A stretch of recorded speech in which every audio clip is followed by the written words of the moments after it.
सरल और धारा प्रवाह हिंदी में कठ उपनिषद।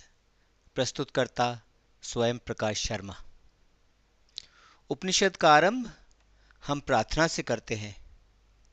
हे परम ब्रह्म परमात्मा, हम दोनों गुरु और शिष्य की साथ साथ रक्षा करो, दोनों का साथ साथ पालन करो। हम दोनों साथ साथ पूरी शक्ति से काम करें। हमारा अध्ययन हमें तेजस्वी बना दे। हम दोनों एक दूसरे से कभी द्वेष न करें। ओम शांति शांति शांति ओम। कठ उपनिषद, जिसे कठक उपनिषद भी कहते हैं, हिंदू धर्म के 11 मुख्य उपनिषदों में से एक है। यह यजुर्वेद की 33 शाखा का हिस्सा है। उपनिषद में 2 अध्याय हैं, जिनमें 3-3 भाग हैं। उपनिषद बालक नचिकेता द्वारा सबसे ऊंची ब्रह्म विद्या स्वयं मृत्युदेव यमराज से प्राप्त करने के बारे में है। गौतम वंशीय उद्दालक ऋषि ने विश्वजीत यज्ञ किया। इस यज्ञ में अपना सब कुछ दान करना पड़ता है। उद्दालक का नचिकेता नाम से एक अति धर्मपरायण पुत्र था, जिसकी छोटी आयु होते हुए भी धर्म और अपने पिता में असीम श्रद्धा थी। नचिकेता ने पिता द्वारा दान में दी जा रही बूढ़ी और जर्जर अवस्था वाली गायों को देखा तो उसे लगा कि पिता के इन बेकार और अनुपयोगी गायों को दान में देना पिता को पुण्य के बजाय पाप का भागी बनाएगा।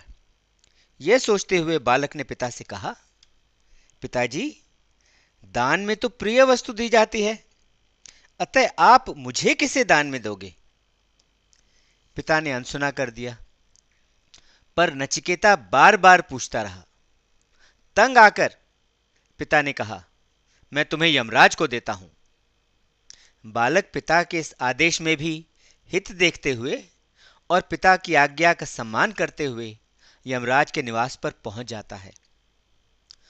यमराज निवास पर नहीं मिलते और 3 दिन बाद लौटते हैं। नचिकेता 3 दिन और रात बिना अन्न जल के यमराज की प्रतीक्षा करता है। घर लौटने पर जब यमराज ने ब्राह्मण पुत्र को बिना अन्न जल के अपनी प्रतीक्षा में पाया, तो उन्होंने प्रायश्चित के रूप में उसे प्रत्येक दिन के लिए 1 वर अर्थात कुल 3 वर मांगने को कहा। नचिकेता द्वारा मांगा गया तीसरा वरदान, जिसमें उसने जानना चाहा कि मृत्यु के बाद क्या होता है और यमराज का इस प्रश्न का उत्तर देना, यही इस उपनिषद का मुख्य उपदेश है। उपनिषद को 3 भागों में प्रस्तुत किया गया है।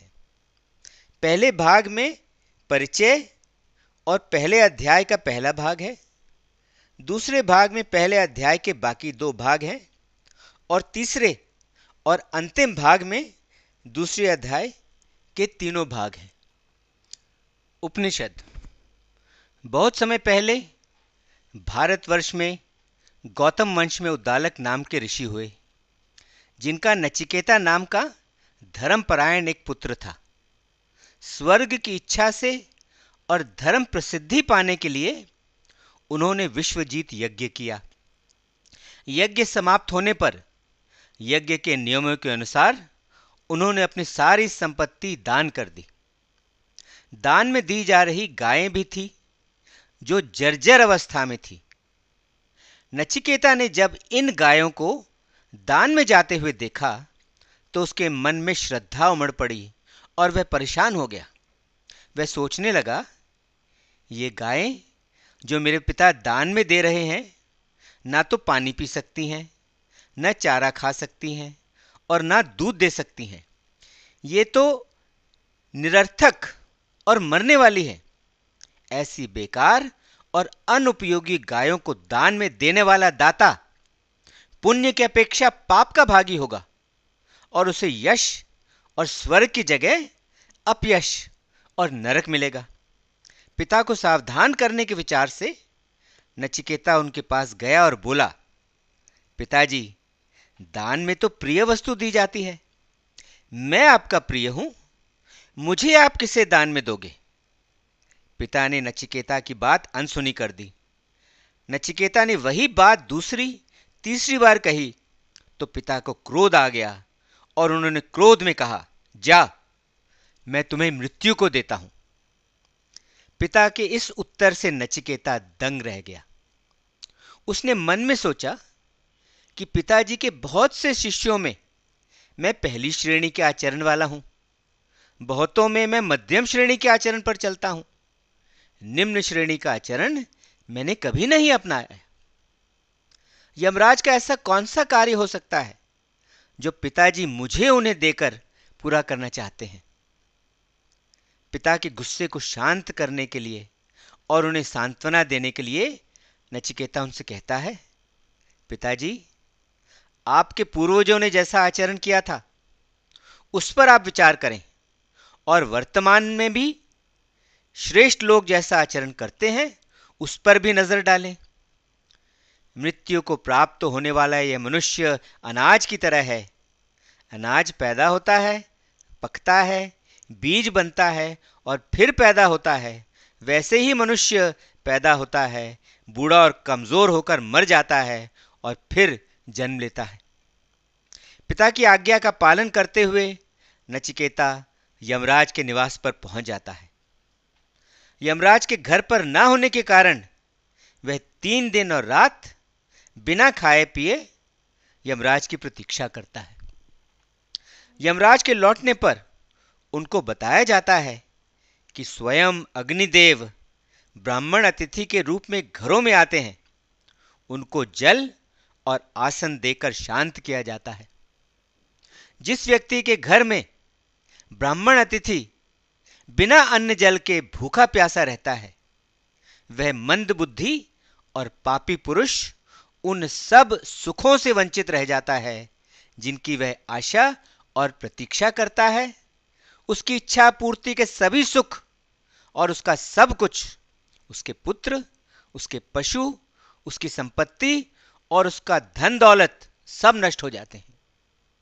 यमराज तुरंत नचिकेता के पास गए और उसका उचित सत्कार करने के बाद बोले, हे ब्राह्मण देवता, आपको नमस्कार। आप नमस्कार करने योग्य अतिथि हैं। अपने कल्याण हेतु मैं आपको नमस्कार करता हूं और आप जो बिना अन्न जल के मेरे निवास में 3 दिन और रात रहे हो, उसके उपलक्ष्य में मैं प्रत्येक दिन रात के लिए एक एक करके तुम्हें 3 वरदान देता हूं। मांगो। नचिकेता का पहला वरदान, हे देव, मेरे पिता का जो मेरे प्रति क्रोध है वो शांत हो जाए और वो खेद रहित हो जाएं। आप द्वारा वापस भेजे जाने पर मुझे मृत्यु के मुख से जीवित लौटा देखकर वे प्रसन्नचित होकर मुझे अपने बेटे के रूप में पहचान ले और मुझसे स्नेह और प्रेम से मिले। यह मेरा आपसे पहला वरदान है। यमराज उत्तर देते हैं, नचिकेता, मेरी कृपा और प्रेरणा से तुम्हारे पिता उद्दालक तुम्हें मृत्यु के मुख से छूटा हुआ देखकर पहले की तरह दुख और क्रोध से रहित होकर प्रसन्नता से तुम्हें अपना पुत्र नचिकेता जानकर खुश होंगे। वे अपना शेष जीवन खुशी से बिताएंगे और रातों को चैन से सोएंगे।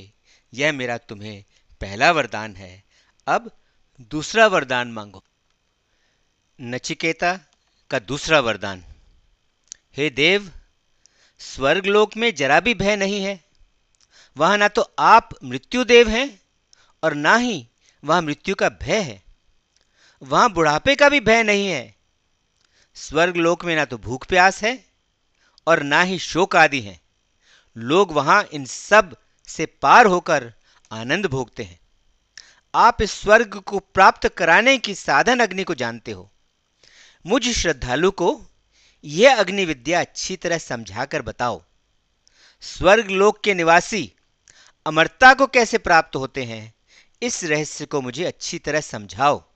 यह मेरा दूसरा वर है। यमराज उत्तर देते हैं, नचिकेता, स्वर्ग को देने वाली अग्नि को मैं अच्छी तरह जानता हूं। मैं तुम्हें यह बताता हूं और तुम भी मुझसे इसे अच्छी तरह सीख लो। यह विद्या अविनाशी है, अर्थात यह अनंत लोक को प्राप्त कराने वाली है। यह अग्नि विद्या उसका आधार स्वरूप है और यह विद्वानों के बुद्धि रूप हृदय की गुफा में छिपी रहती है। यमराज ने तब विश्व के कारण रूप अग्नि विद्या का नचिकेता को उपदेश दिया। अग्नि यज्ञ की विधि समझाते हुए कुंड निर्माण में जो और जितनी ईंटें आदि की जरूरत होती है और उन ईंटों का चयन कैसे किया जाए, यह सब विस्तार से बताया। फिर यमराज ने नचिकेता से पूछा कि क्या उसे यह सब समझ में आ गया है।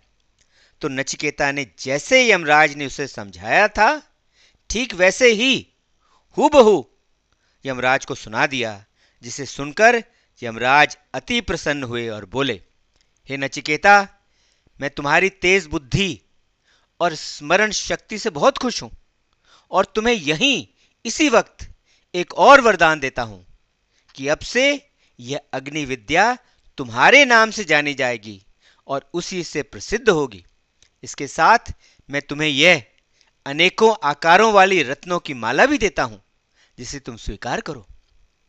यमराज आगे कहते हैं, जो इस अग्नि का 3 बार अनुष्ठान कर लेता है, जिसने माता पिता और आचार्य इन तीनों से एकता और मिलन पा लिया है, और जो ये 3 धार्मिक क्रियाएं शास्त्रों का अध्ययन, पूजा पाठ और जरूरतमंदों को दान, जो यह सब करता है, ऐसा व्यक्ति जन्म मरण को पार कर जाता है।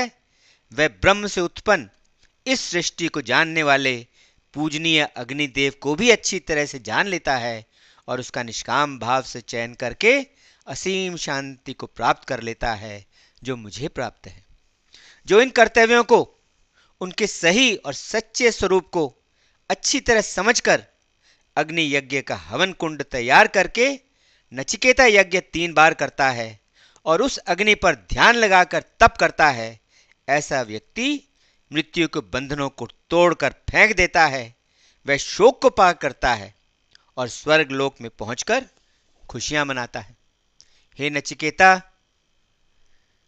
यह जो तुम्हें स्वर्ग देने वाली अग्नि विद्या मैंने बताई है, जो तुमने दूसरे वर के रूप में मांगी थी, लोग इसे अब तुम्हारे नाम से जानेंगे। यह अब नचिकेता अग्नि के नाम से प्रसिद्ध होगी। अब तुम तीसरा वर मांगो। नचिकेता का तीसरा वर, हे देव, मरे हुए मनुष्य के बारे में यह संदेह है कि मरने के बाद उसकी आत्मा रहती है या नहीं रहती। मुझे इस बारे में अच्छी तरह समझाओ, जिससे मेरा यह संदेह दूर हो सके और मृत्यु के रहस्य को मैं अच्छी तरह समझ सकूं। यमराज नचिकेता को इस वर से टालने का प्रयास करते हैं। वे कहते हैं, हे नचिकेता, इस विषय के बारे में तो देवताओं को भी संदेह रहा है। वे भी इस रहस्य को अच्छी तरह नहीं समझ पाए, क्योंकि यह विषय बहुत ही सूक्ष्म है और यह सहजता से समझ में आने वाला नहीं है। इसलिए तुम कोई और वर मांग लो और इस आत्मज्ञान संबंधी वर को मुझे लौटा दो। नचिकेता उत्तर देता है, हे देव, आपने स्वयं कहा कि इस विषय में तो देवताओं को भी संदेह हुआ और वे भी इसे ठीक तरह से नहीं समझ पाए थे, क्योंकि यह विषय गूढ़ है, आसान नहीं।